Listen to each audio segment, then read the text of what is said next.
E aí, moçada do terceiro período, tudo bem? Como é que vocês estão? Então, a gente vai falar agora do vídeo 3, as questões de 9 a 12, né? Sobre o terceiro período. A nossa disciplina, como sempre, é História. E o conteúdo é a crise do Império e a proclamação da República, certo? Então, vamos lá. Vou ver se eu consigo, né? A nossa questão 9 diz assim: leia o seguinte texto. É um engano supor que o golpe de Estado de 15 de novembro de 1889 foi a materialização de um projeto de utopia lentamente amadurecido por 2 décadas de ação republicana. Talvez seja mais prudente supor que a relevância da propaganda republicana se deve apenas ao fato de que se proclamou uma república que lhe reivindicou como memória. Levando em consideração o texto acima, diga quais foram as motivações e os desdobramentos da proclamação da República no Brasil. Olha, gente, nos vídeos, nos 2 anteriores, eu tenho falado para vocês que o problema, né, com a proclamação foi o problema com a igreja, o problema com os soldados, né, com o exército lá, os soldados, e o problema com os fazendeiros e assim por diante. Então, vocês vão responder essa questão de uma forma bem simples, né? Dá uma lidinha no texto, volta aí atrás um pouquinho, ou veja outros vídeos e esse também, e responda isso aí. A resposta não é muito comprida. Eu vou ler com vocês essas 4 questões e vou falar um pouco desse período, né? De novo, do Império, da crise do Império até a República aí. Questão 10.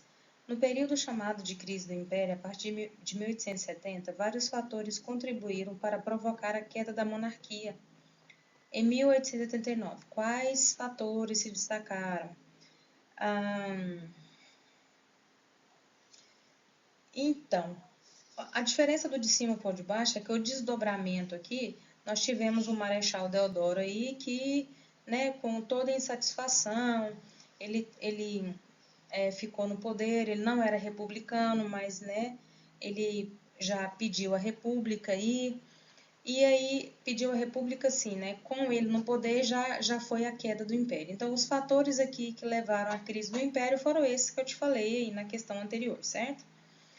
E questão 11, a República Brasileira, na última década do século XIX, caminhava para a consolidação da oligarquia dos coronéis, dos fazendeiros, né? A crise econômico-financeira agravava as condições de vida na cidade e no campo. A rebelião de Canudos pode ser entendida como que movimento? O que aconteceu no Brasil que houve várias rebeliões regionais, e tem alguns autores que chamam rebeliões nas províncias brasileiras, né? Então, o que aconteceu? Que rebelião de Canudos, que rebelião foi essa que recebeu o nome de Canudos? Ok? Tem alguns nomes aí dentro dessas rebeliões que deve ser levado em consideração, tá? E 12, último, o coronelismo, né, ou seja, os fazendeiros lá, fenômeno social e político típico da República Velha, embora suas raízes se encontrem no Império, foi decorrente de quê? Quando surgiu isso aí? Então vamos dar uma lidinha nos grandes textos que eu coloquei. Bom, primeiro reinado, após a volta da família real a Portugal, 1821, inicia-se no Brasil um governo provisório. Em 1822, o príncipe regente Dom Pedro declarou a independência política do Brasil. Em outubro do mesmo ano, Dom Pedro foi aclamado imperador e 1 de dezembro, né, coroado como Dom Pedro I. Que país é esse? A música, né? Que país é esse? E ele coloca várias questões dentro dessa música. Essa música é massa. Depois vocês pegam ela e dão uma lida na letra. Na época da independência, Dom Pedro só tinha o controle das capitanias. As capitanias hoje são chamadas de estados. Por exemplo, a capitania de Goiás, que depois foi chamado de província, né? E depois foi aclamada estado lá, aqui em Goiás. E não só Goiás, né? Mas as capitanias hoje são os estados: São Paulo, Rio de Janeiro, Minas. O restante do país ainda era dominado por governos e forças leais a Portugal. Antes da declaração do Brasil em relação a Portugal, Dom Pedro procurou saber se os demais países da Europa aceitariam tal iniciativa. Fora os Estados Unidos, que logo de início, em maio de 1824, reconheceram a nossa independência, a Inglaterra também mostrou-se favorável, mas não sem antes de Portugal aceitar essa independência. Como Portugal resistia, por que Portugal aceitar a independência? Porque Portugal, né, era a colônia e o país que mandava nele, né? A sua metrópole. Então, a metrópole do Brasil era Portugal. Como Portugal resistia, a Inglaterra intermediou a nossa independência através do pagamento de uma grande quantia em dinheiro, 2 milhões de libras esterlinas, do Brasil a Portugal. E assim nasceu a dívida externa brasileira que está sendo paga até hoje. Na verdade, ela já foi paga há muitos anos, né? Mas é o juro do juro do juro, né? Então, quer dizer, eu acho que essa dívida aí, ela nunca vai ser paga, certo? Só para saber, além da indenização de 2 milhões de libras esterlinas, Dom João VI recebeu o título de Imperador Honorário do Brasil. Lembra que estava sob um governo provisório? Apesar de rei do Brasil, Dom Pedro I preferia ser chamado de imperador porque a palavra império expressava a grandeza do Brasil. Ele também tinha pretensões de dominar outras regiões da América do Sul. Como bem disse o texto, ele tinha as pretensões, ok? Quem eram os inimigos desse imperador? Para consolidar o seu governo, Dom Pedro teve que dominar soldados portugueses enviados para conter a independência e também brasileiros favoráveis à instalação de um governo republicano no Brasil. Presta atenção nessa frase. Por quê? Ele está dentro dos inimigos do imperador, certo? Então, esses brasileiros favoráveis à república são aqueles que nós vamos ter aí algumas rebeliões dentro das províncias, ok? O conflito entre monarquistas, o grupo favorável a Dom Pedro, que era o imperador, né? E os republicanos, que eram aqueles que queriam a república, vai se refletir na Assembleia Constituinte de 1623, que preparava a nossa primeira Constituição. Os republicanos queriam diminuir ao máximo o poder do imperador, mas Dom Pedro não aceitou. Apoiado por portugueses residentes no Brasil, Dom Pedro I fechou a Assembleia Constituinte em novembro de 1823 e impôs, ele mandou aos brasileiros, em 1824, uma Constituição.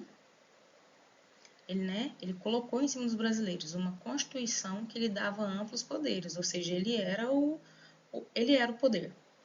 Além dos 3 poderes tradicionais, que é o que nós temos hoje, né, o executivo, o legislativo e o judiciário, ele criou o 4º poder, que era o moderador.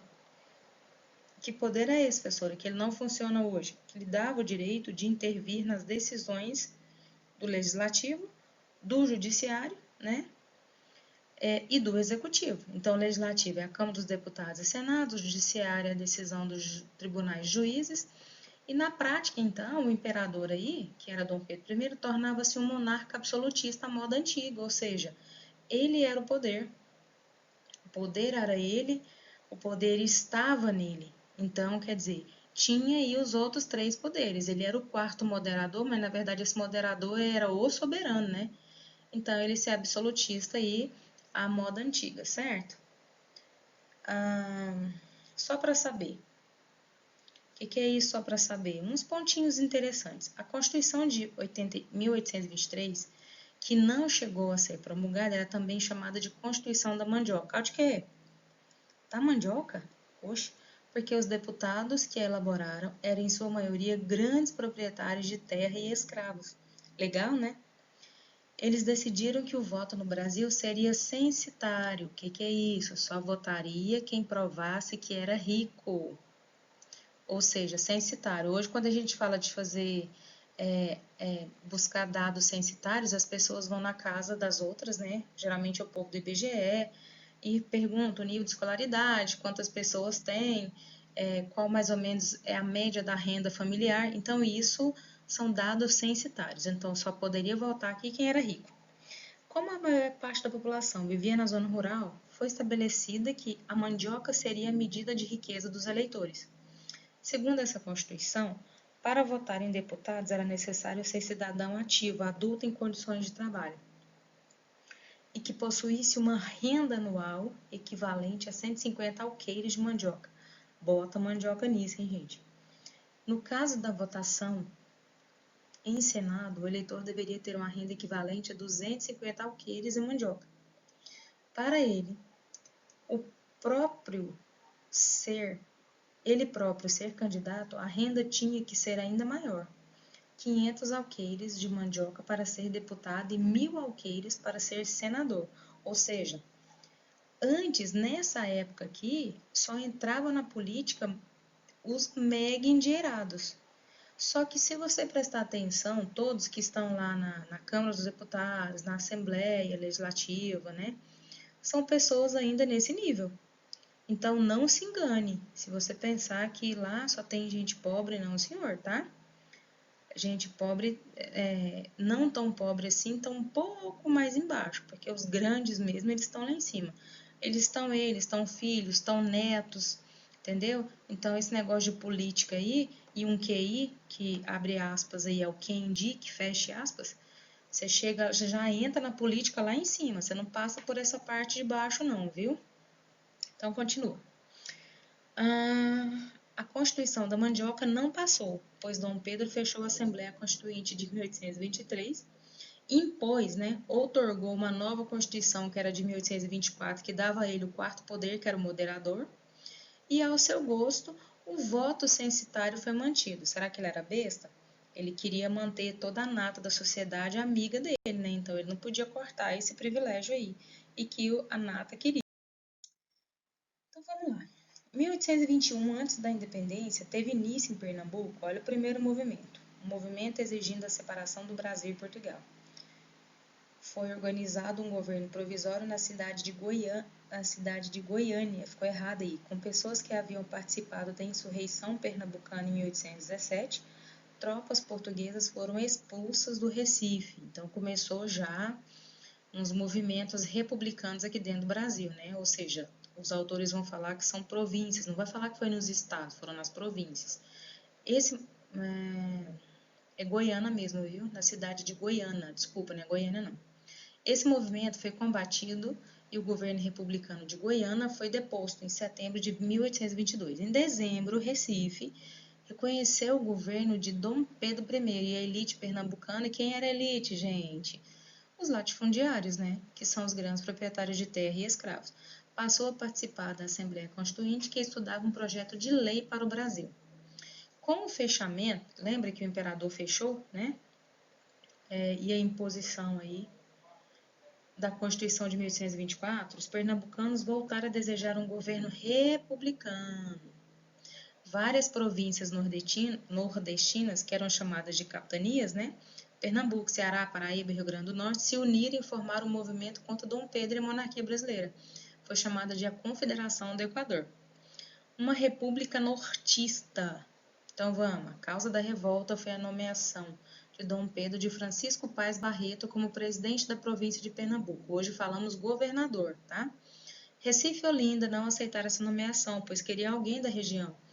Manuel de Carvalho Paes de Andrade, em julho, Manuel de Carvalho Paes de Andrade. Em julho de 1824, Pernambuco convoca uma Assembleia Constituinte e organiza um governo republicano. O tráfico negreiro em Recife é proibido. Dom Pedro I reagiu violentamente enviando tropas mercenárias, que são soldados pagos, para lutar, já que o Brasil não tinha um exército formado. Por que não tinha? Porque o problema aí das crises do Império foi com o exército também, E ele pagou esses mercenários para sufocar esse movimento. Após a tomada de Recife, Paes de Andrade escondeu-se no navio inglês. Os outros ainda resistiam. Com a vitória das tropas imperiais, todos os líderes foram presos e executados, inclusive Frei Caneca, líder dos rebeldes de Olinda. Então, vocês vão ver aí uma sequência de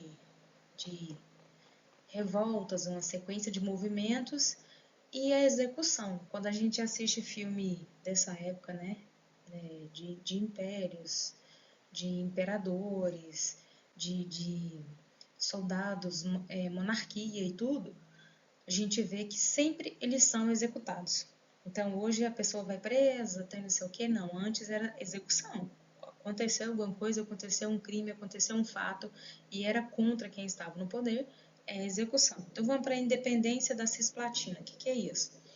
Outro movimento separatista que ocorreu no Brasil, só que dessa vez no sul, né? Brasil e províncias do Prata, por isso que é chamada de Cisplatina, né? A atual Argentina disputava a província da Cisplatina, a atual Uruguai. Dom João havia tomado a região da Espanha em 1821, devido ao fato dele apoiar a invasão das tropas francesas em Portugal. Em 1825, o militar uruguaio Juan Antônio Lavalleja proclamou a independência da Cisplatina, incorporando-se às províncias do Rio da Prata. E Dom Pedro I, então, declara guerra a eles.